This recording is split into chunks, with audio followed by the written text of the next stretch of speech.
young man vanishes without a trace. Concern turns to terror when the ransom calls begin. Police and the FBI battle a brutal drug cartel, uncovering a deadly crime ring that will do anything to get what they want.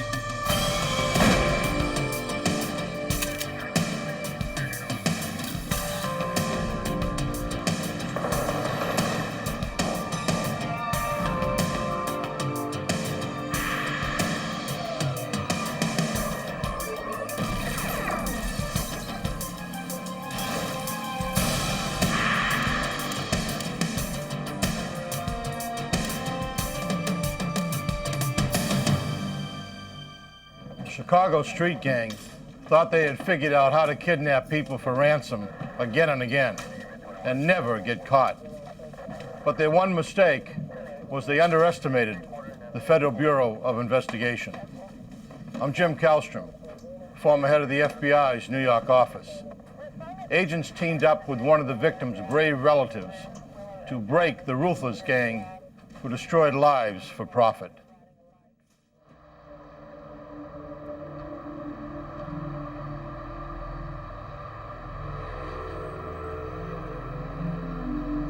June 27th, 1996, Milwaukee, Wisconsin. 90 miles north of Chicago on the western shore of Lake Michigan.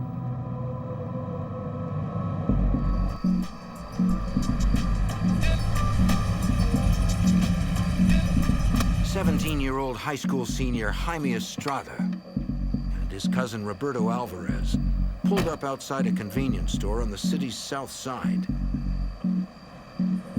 Jaime went in for sodas, leaving Roberto in the custom Monte Carlo Jaime and his brothers owned. Damn right, man. So what's going on tonight?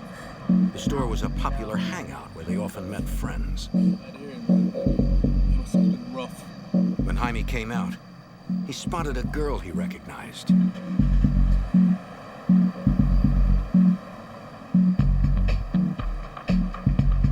Jaime had been wanting to get to know the girl more and went to talk with her.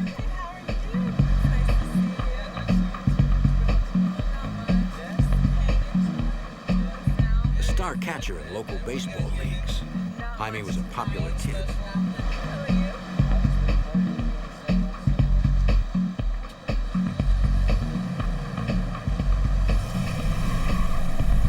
As Roberto was talking with a friend, he noticed the van pull away.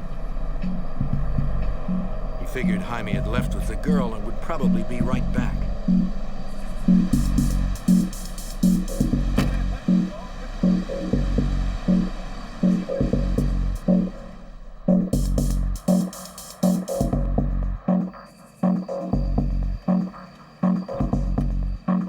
When Jaime had not returned after more than an hour, Roberto began to worry. Something was wrong. So Roberto decided to see if Jaime had gone home.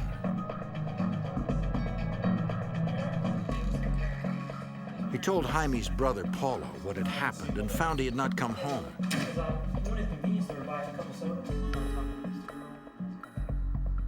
What's going on? ¿Qué pasa?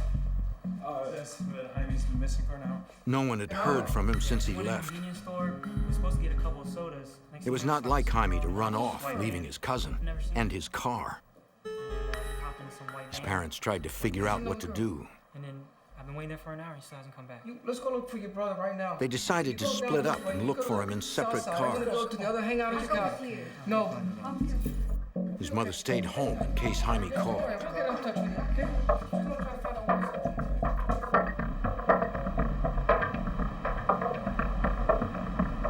The family searched the area for hours. Then, Jaime's oldest brother, Mark, received a page. The area code was 312 Chicago. After the phone number was 187, Jaime's personal code. Then, 911. It was an emergency.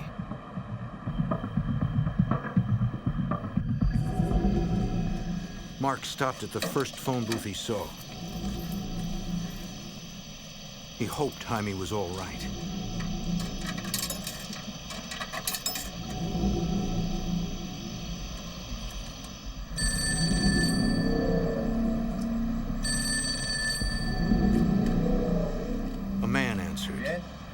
voice he did not recognize. He said they had kidnapped Jaime and wanted $70,000 for his return. Where is this? The man said they were serious and warned that if the family did not follow instructions, they would cut off Jaime's ears, skin him, and send body parts in the mail. And if anyone went to the police, they would kill Jaime and the entire Estrada family.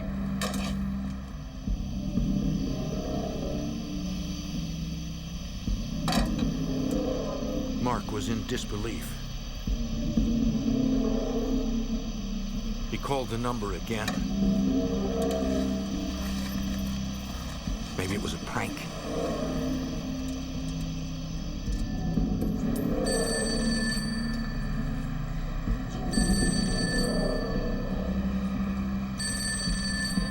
No one answered.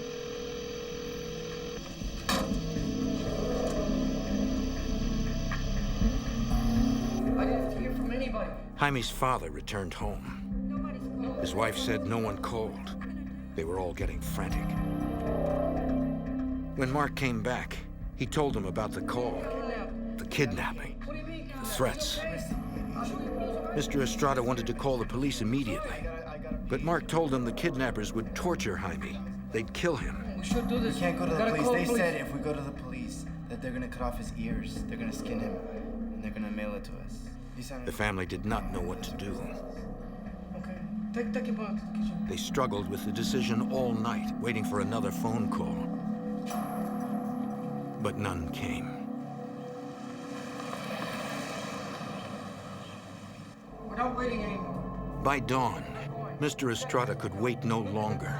That phone. He needed to help his We son. need to do something. We got to call the police. It had been more than 9 hours since Jaime was last seen.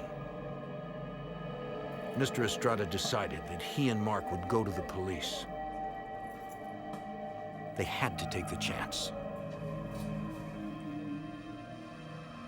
At the Milwaukee Police 2nd District Station, Oh, yeah, the area code. Mark and his father explained what happened to a detective on the Violent Crime Squad. I called them and they said that if we went to the police, that they would cut off his ears. Since this was an armed abduction that crossed state lines from Wisconsin to Illinois, the police called in the FBI. Get the duty agent. Thanks. Okay, At the Milwaukee field office, FBI Special Agent Dan Kraft had just arrived at work. I was sitting at my desk and I received a call. An 18-year-old kid had been kidnapped. Kraft had to act quickly. I met with the victim's father and his older brother and tried to take a detailed interview of them based on what had happened, when it had happened, potentially why. I realized that this was going to become a major case. Back at the Estrada house, Why, who is this? Jaime's brother Paulo answered the phone. Who is this? I'm the guy who shot your brother. It was the kidnappers. The man on the phone changed the ransom to $30,000 and also wanted the Monte Carlo. What are you talking about? He said they could prove their threats were serious. He'll tell you. They had shot Jaime. Jaime confirmed he was shot. Jaime! He was hurt, bad. He pleaded with his brother to hurry. Yeah? Jaime! Still, the man gave no details for a ransom drop. The man said they'd call again on Paulo's cell phone. Hello? Hello? They shot Jaime. They shot him? They want $30,000. Paulo told the others the terrifying news.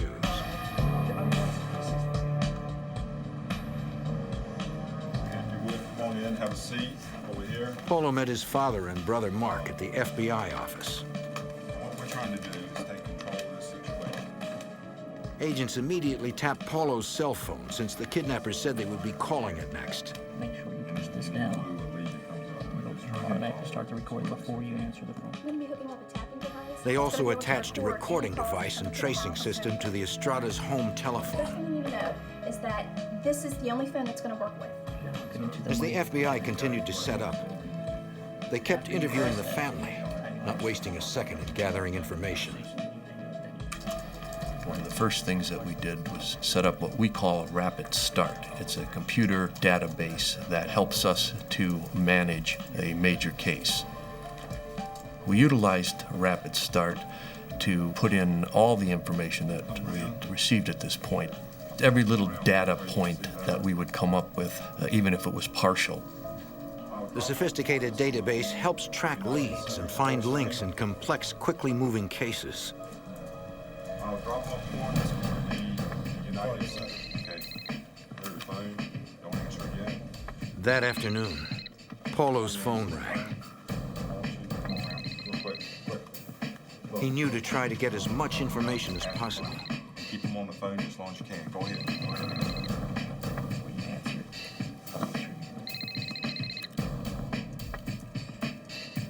Hello. The caller asked if Paulo had the ransom. The money. Paulo said he had about half Well, and yeah. needed more No, time. the drop is gonna go perfect as scheduled. Jaime? Jaime came on the phone and Jaime. told his brother to hurry. He was bleeding. Tell your brother stop dragging it out. Tell your brother stop changing plans on us, eh? Don't worry, we're coming to get you. We're doing everything we can. You're gonna be okay, all right? You better have it, bro. Hello? They hung up. That should help. While agents and detectives tried to trace the number, the Estradas moved to an adjacent room to wait for more calls. In a kidnapping case, the FBI tries to move deliberately, but not hastily. And we have a tendency to try to slow things down and work at our pace and try to control. When a victim is shot, now you're dealing with a life and death matter, and every minute, every moment becomes critical. 3 hours later, Paulo got another call. Special Agent Kraft was concerned about how Paulo would handle it. These type of situations are extremely stressful to begin with.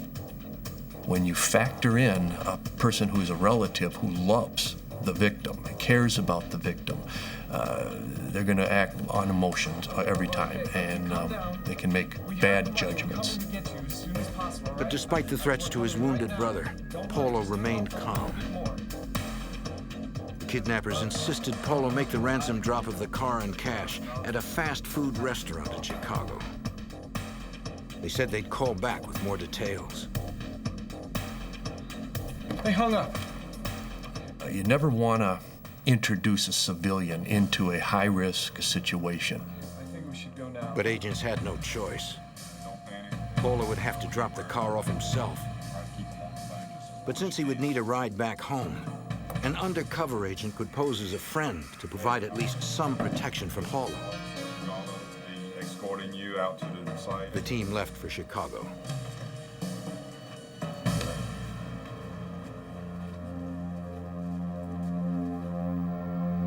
Milwaukee agents called in their counterparts at the Chicago FBI field office.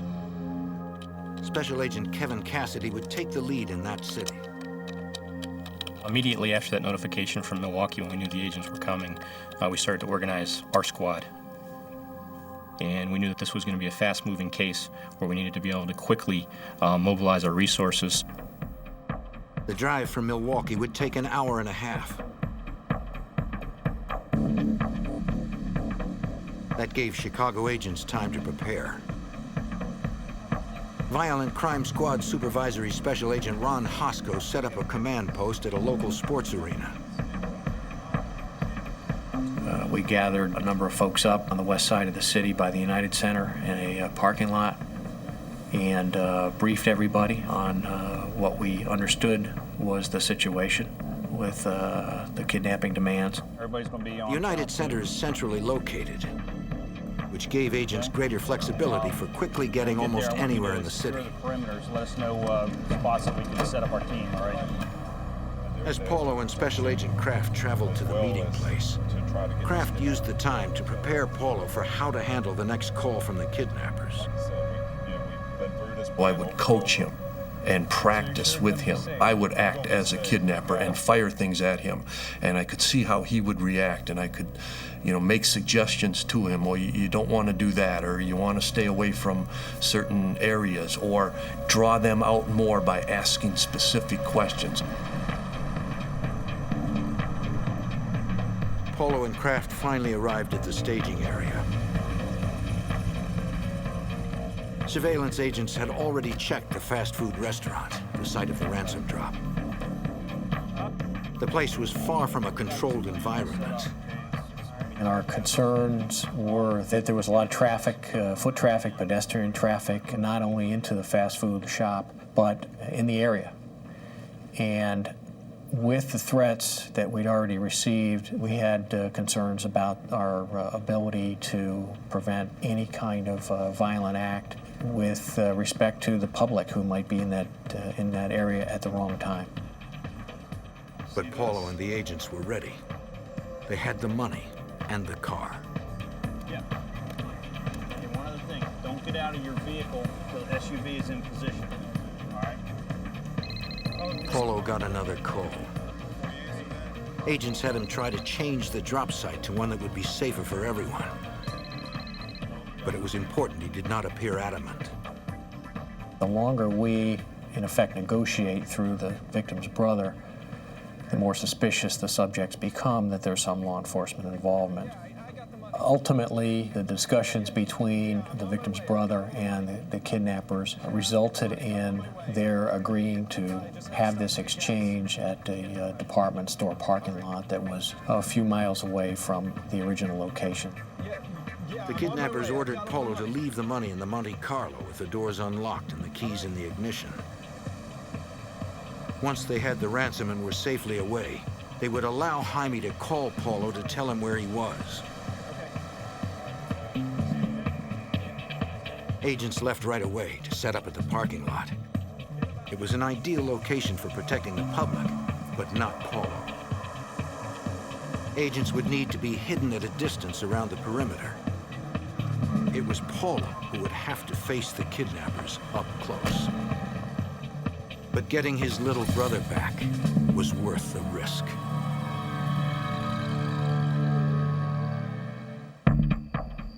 In 1996, Chicago agents and detectives were trying to rescue kidnapping victim Jaime Estrada.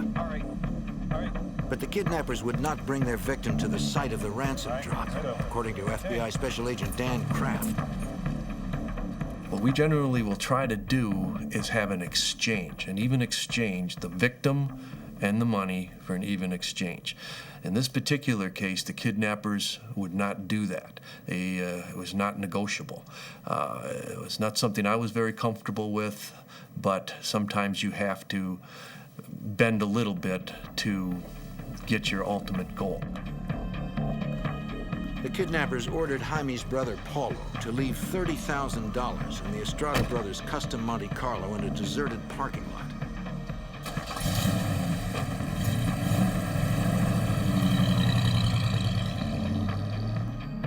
But the area was not entirely deserted. Surveillance units were hidden nearby, watching.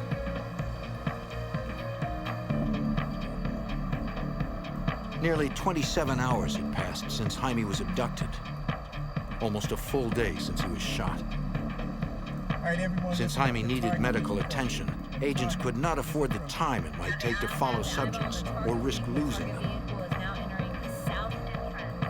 So they decided to arrest the kidnappers when the ransom drop was made.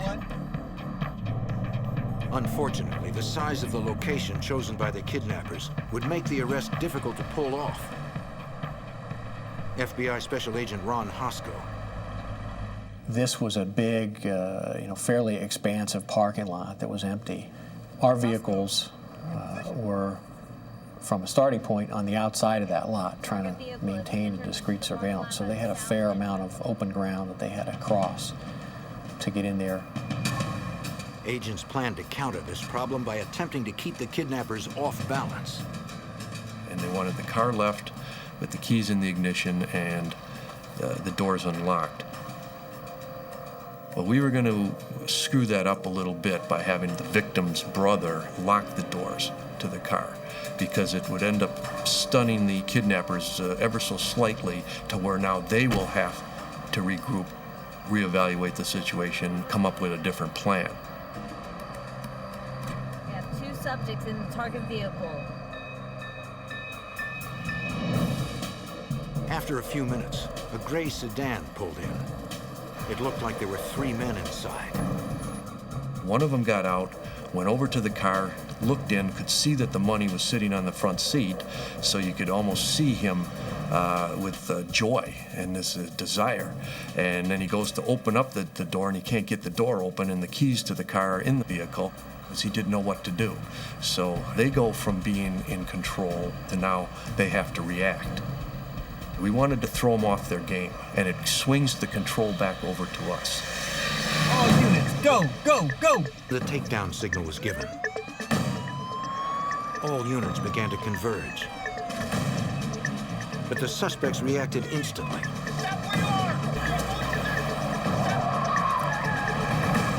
They immediately accelerated away from us before the other surveillance units had an opportunity to close the net on them. Someone in the car pointed a gun at an agent, then threw something out of the window. They were weaving around the responding vehicles, who are properly hesitant to ram that vehicle for any number of good reasons, not the least of which is that the victim could have been in the trunk. The suspects got on an expressway and tore off toward downtown.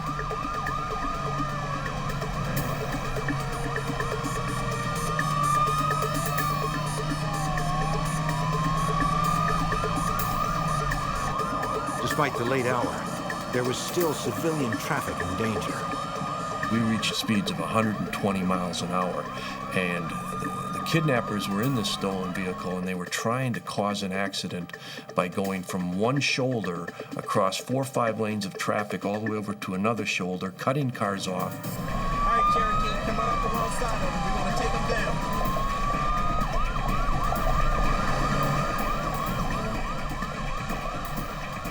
Agents used their training to end the pursuit. And they were able to execute what we call the pit maneuver, whereby they actually bumped the rear quarter panel. And the vehicle did not lose control completely. It just swerved slightly, but it was enough for the driver to slow down to a much lower speed, and our vehicles basically boxed them in at that point, and they came to a complete stop. On the highway, agents and detectives surrounded the car. They knew the men inside were armed and dangerous. We still had great concern about weapons, and while we could have a perimeter, you cannot prevent subjects from doing something you may not expect, like engaging in gunfire.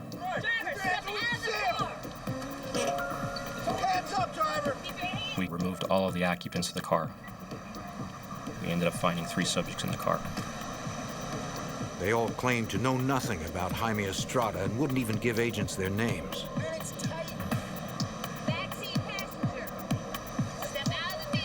Each had ammunition, but no guns. Keep them still. Once they had the 3 men safely in custody, investigators checked to see if anything or anyone was in the trunk.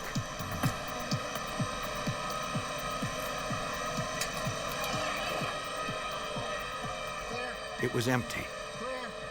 Jaime was not with them. And it was certainly our suspicion that at least one co-conspirator was with Jaime Estrada, that was still holding him, and we needed to identify who that person was and where they were, and do that quickly. Agents ran the license plate number and searched the rest of the car, and discovered a knife and a night vision rifle scope.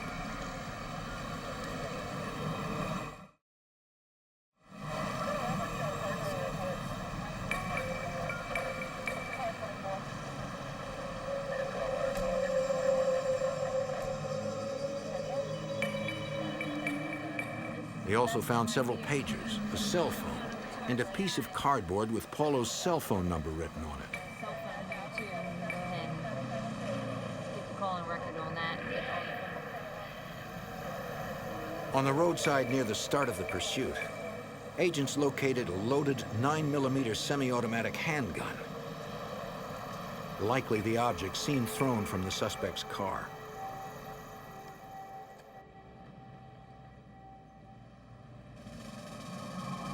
At the Chicago field office, agents tried to interview each of the suspects individually. There's a gang after us, man. I see no. They refused to cooperate. When's the last time you saw a gang with lights and siren? We stopped them, bitch. During the interviews, the suspect's pagers went off multiple times. Someone was desperately trying to get in touch with them. Take a look at that number. You know whose number this is. The men swore they did not recognize the numbers. Yeah, sure it is. What are you trying to hide? Look at these numbers. The investigators were sure it was the rest of the group trying to find out what happened. So they tried tracing that number. But it was an unpublished number, and the phone company would not give us the address. We pleaded with the phone company and promised them that we would give them a subpoena, but it's logistically impossible on a Friday night at 11 o'clock to try to get a judge to sign a court order. What do I have to do to give you these numbers? It had been a full day since the teenager was shot. Agents were frustrated that while Jaime was probably dying, a subpoena stood in their way.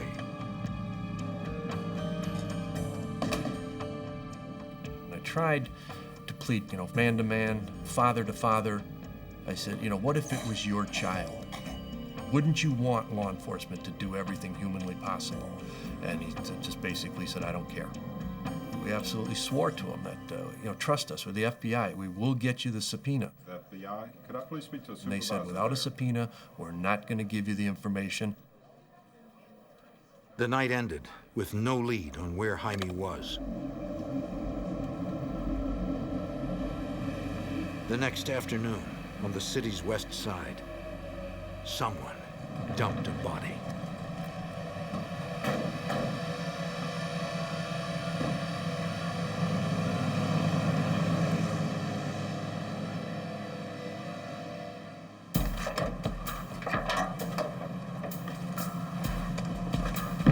While Chicago investigators struggled to find kidnapping victim Jaime Estrada, passers-by discovered a badly wounded man lying in the street on the city's west side. Chicago emergency, Okendo. The Chicago 911 operator took the emergency call and immediately dispatched patrol units and an ambulance. Paramedics advised Illinois Masonic Hospital they were bringing in a man with a gunshot wound. He identified himself as Jaime Estrada.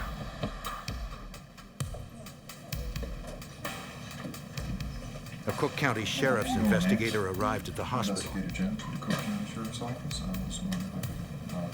The 17-year-old was not only alive, he was still conscious. Yes. The investigator asked the doctor in charge if he could talk with Jaime. Cook County Sheriff's Office, and he said Jaime needed immediate surgery, but since the OR was still being prepared, there was time for a quick interview if Jaime agreed. Okay, just a couple minutes. He said he could do it. Okay. Can you tell me a little bit about what happened? Went in a convenience store to get some drinks. He said 2 nights before, he'd gone to talk to a girl he liked. He didn't know her well. While they were talking, the driver pulled a gun. It happened so quickly.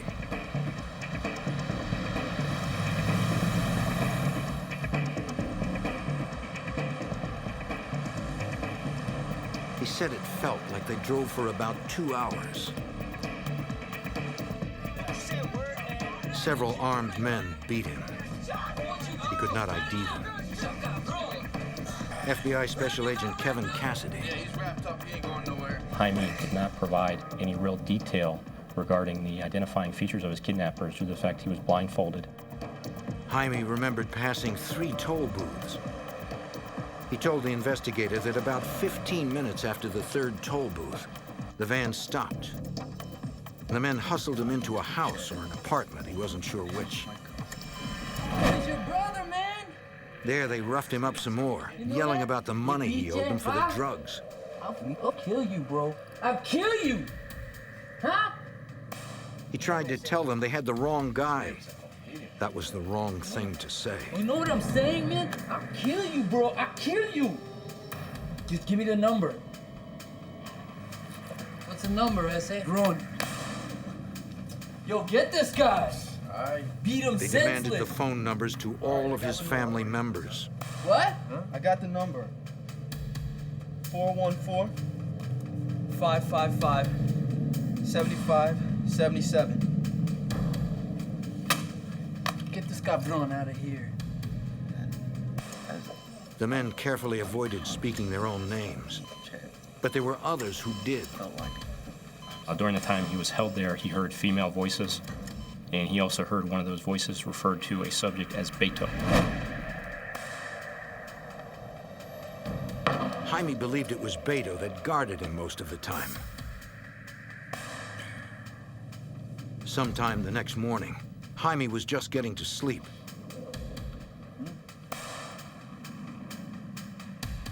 Suddenly, Beto, ¿qué pasó? it took him a minute to realize he'd been shot. Miguel, get them, cállate, cállate. It even surprised some of the kidnappers. They promptly moved Jaime to a bathroom. You'll be okay. Cállate, you'll be okay, man. Golly! Hey, man, you'll be okay. Hey, man. Hey, look, you're gonna be okay, all right? Here. Put this go on here. ahead, Hold this right here, okay? You're gonna be okay, man. Go, vente, get the car, bro. Beto, All right. come on, man, get out of here. God, Dios mío, man. He's not gonna be fine. You're gonna be all right, man.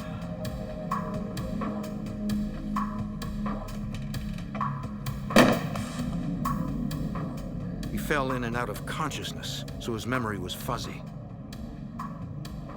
He remembered a white tile floor, a red toilet seat, maybe a red shower curtain. That was all. Jaime's gunshot wound had gone untreated for 2 days and was badly infected. He needed so many surgeries that doctors had to put him into a drug-induced coma so he could survive the ordeal.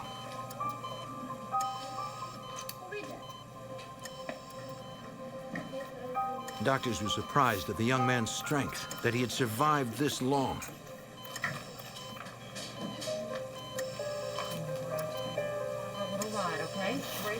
But their prognosis was not good.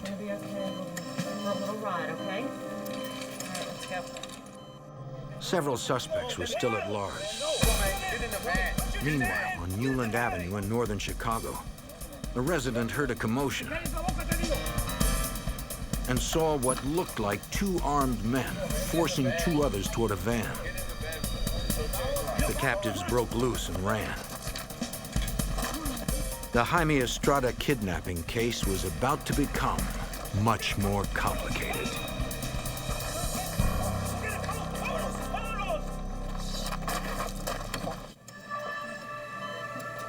The same day, kidnapping victim Jaime Estrada was found.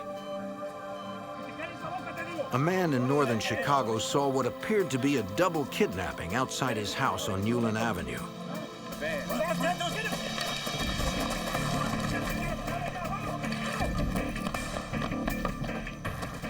The victims managed to escape.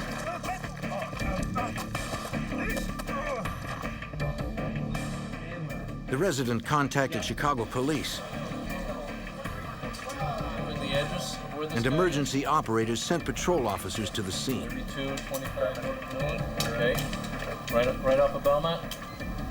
All right, stay inside the house. Just letting you know the police are being dispatched as we speak. I was walking home, and Dispatch asked the officers to transport the 2 victims to Chicago PD's Area 5. 5 guys. to be interviewed by FBI Special Agent Kevin Cassidy. Next thing you know, this van pulled in front of me. One of them, Pedro Montoya, explained how he'd been abducted. A week earlier, he was outside his house when a van pulled up. Several men jumped out with guns and forced him inside. The other man, Chavo Rodriguez, had the same story. They were basically grabbed off the street and forcibly put into a blue and white van. Special Agent Cassidy remembered that Jaime was also kidnapped in a blue and white van. He decided to show Montoya and Rodriguez mugshots of the men arrested in connection with Estrada's abduction. Both victims immediately responded that those were the same individuals that had kidnapped them. And there were two others, the armed men they escaped from. We then started to interview them in greater detail. They said they were held in the basement of a house with a third man. All right, just spin them around and put them on the post there. They were all bound to metal poles. Each of their families were called with demands for ransom money and cars. For more than a week, the kidnappers barely fed the men. A diabetic, Rodriguez was affected most. Without his medication, his blood sugar rose, which could have rendered him unconscious or even killed him. Investigators suspected that Jaime was not the third man. He said he had been held in a bathroom, not a basement. So they showed the men his photo. Investigators were right. It wasn't him. This is not the guy. Did he escape with you at the same time? They said the day before, the third man managed to escape by breaking through the duct tape that held him. He freed himself. They never saw him again and did not know who he was. When the kidnappers realized the third man had escaped, they tried moving Rodriguez and Montoya out of the house. Here, come here. Get out of here. It was then that the men escaped.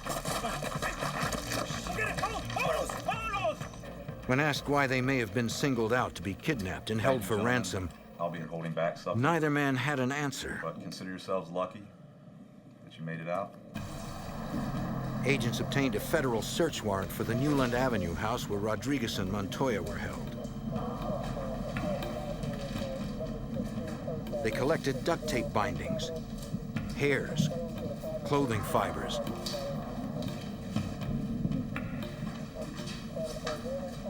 and dozens of fingerprints. The bathroom in the house did not match the description given by Jaime Estrada. Investigators believed he'd been held at a different location. Agents also recovered a Norenko assault rifle from the house. A firearms expert determined that the bullet that was recovered from Jaime was consistent with one that would have been shot through the Norenko rifle. In one of the bedrooms, agents found an envelope with a Los Angeles address. Inside were several photographs of a man holding the same Norenko rifle. We took those photographs and put them into an appropriate photo array. We showed that photo array to several of the victims of the kidnappings, and they identified that as the subject that was involved in their kidnapping. Now agents had the face of one of the two fugitives, but still no names. Agents then received information from running the kidnappers' license plates. Our investigation led us to find an address in Chicago that was associated with the vehicle. We then had agents go to that residence. FBI agents, Agents spoke to Adalia Francisco. She reluctantly agreed to be interviewed.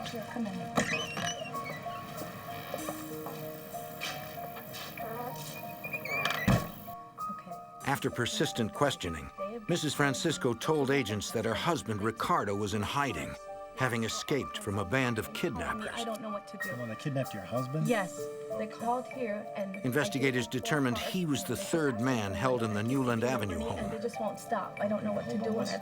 Pressed further, she explained why her husband and the other men were being held. And the last one was the sedan that you're asking. Further investigation and intensive interviews led us to determine that there was a nexus to illegal drug activity in each one of these individual kidnappings. Friends of Ricardo Francisco revealed that he was a drug runner. He owed a drug cartel $100,000. Montoya owed $130,000 to the same drug cartel. Rodriguez was not involved in dealing drugs himself. It was his son. But that did not matter to the cartel. His son had owed some money, and they grabbed the dad. In the case of Jaime Estrada, our investigation did not reveal any involvement in illegal drug activity, and we do not believe he had any. It seemed the cartel had been duped by the girl who lured Jaime into the van. Informants identified her as Juanita Gonzalez. The true subject in this case was the girl. She was the one that had ripped off these guys from a kilo of cocaine, and then she tried to save her own hide by laying it off on an innocent person. She just blamed it on Jaime, who was just innocent in all of this. All Jaime's family could do was pray he'd make it through surgery. But 17-year-old Jaime Estrada could not hold on. Infection eventually killed him. This had now become a case of murder. After conducting extensive interviews in the Newland Avenue neighborhood, agents finally identified the three men already in custody as Salome Varela, Jesus Ruiz, and Miguel Torres. The man in the photograph was identified as Jose de la Paz Sanchez. The final suspect was known only as Beto. They were still at large, wanted not only for kidnapping, but for murder.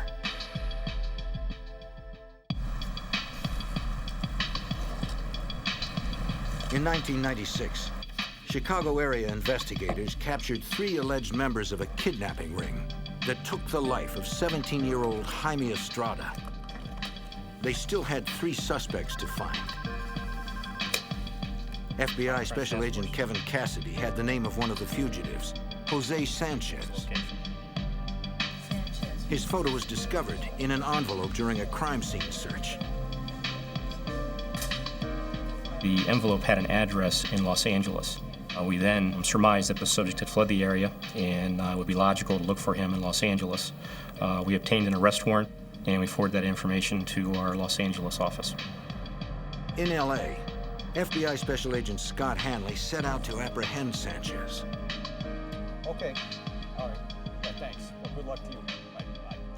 We went out to the location, which was a house in the Echo Park area of Los Angeles.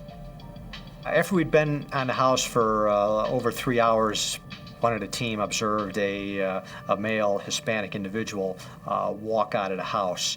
But at that time, because of the distance away from him, we couldn't tell if it was Mr. Sanchez or not. We were able to follow him for approximately about a half hour on 3 different freeways in Los Angeles till he finally went to the West Los Angeles area. The man parked outside a home improvement store. Even with a photograph of the suspect, they still could not tell if it was Sanchez. If you've never met the person before and all you have is a photograph, you're trying to look at a real person to match it up with a photograph, and who knows how old that can be. From the photo, they knew Sanchez had a Grim Reaper tattoo on his right upper arm. One of the officers went in on foot to try to get a closer look of the individual. He followed this person in the store. I saw this tattoo of the Grim Reaper.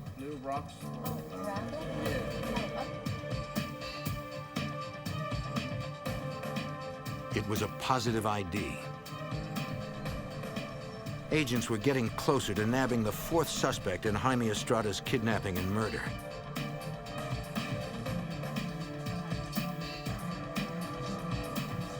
In the end, it was surprisingly simple.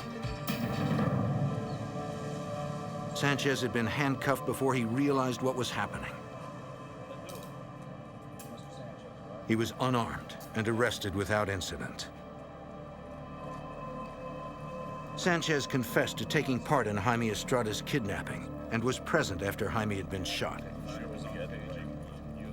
When Mr. Sanchez admitted that he knew that Mr. Estrada had been shot, I asked him, well, what was the condition of the boy? And he said, well, he was talking to us, and I said, well, what did he ask? And he said, well, he asked, can I take him to the hospital? And I said, well, why didn't you do that? And he said, well, I didn't know what to do. He also admitted to the other kidnappings and said they had been ordered by a drug cartel as a way to collect money owed to them. Request that your lawyer be present before you answer any further questions. Chicago investigators then began to intensify their search for the man known only as Beto. They conducted dozens of interviews with associates of the three men already in custody. They revealed that Beto had a sister, Monique Jimenez. Facing accessory charges, she cooperated. Do you know anybody named Beto? She said Beto's real name was Luis Carreno. Have you been back? The sister was able to describe some of the circumstances of Jaime's kidnapping, particularly the shooting. She advised that she was in the apartment at the time and had heard the shot and saw Jaime shot. And she advised that the person that shot him was in fact her brother. There was blood there, so I had to go back. She said she had cleaned blood off the bathroom floor with bleach. She gave the FBI the address of the apartment. Yes, it's 2532 Moody Avenue. An evidence response team processed the apartment, collecting samples, including the grout between the bathroom floor tiles. Lab examiners later discovered traces of blood in the grout. DNA testing proved the blood was Jaime's. In October 1997, federal prosecutors in Chicago tied the complex case together for a jury. The four suspects in custody, Salome Varela, Jesus Ruiz, Miguel Torres, and Jose Sanchez, were found guilty of racketeering, conspiracy, weapons violations, assault charges, and all four kidnappings. They were all sentenced to life in prison without the possibility of parole. The FBI tracked Juanita Gonzalez, the girl responsible for Jaime's abduction, to Mexico, where she completely disappeared. They are still looking for fugitive Luis Carreno, the man known as Beto. He is currently wanted, and there's an outstanding arrest warrant for him. And we are working with Interpol and our other friends in foreign countries to attempt to locate him to this day, and we will continue to do so. The Estradas pray that someday soon, the authorities will find Carreno, the man the FBI suspects killed Jaime. For the family and for the investigators who worked so hard to save Jaime, the case will never be over until everyone responsible for his death is brought to justice.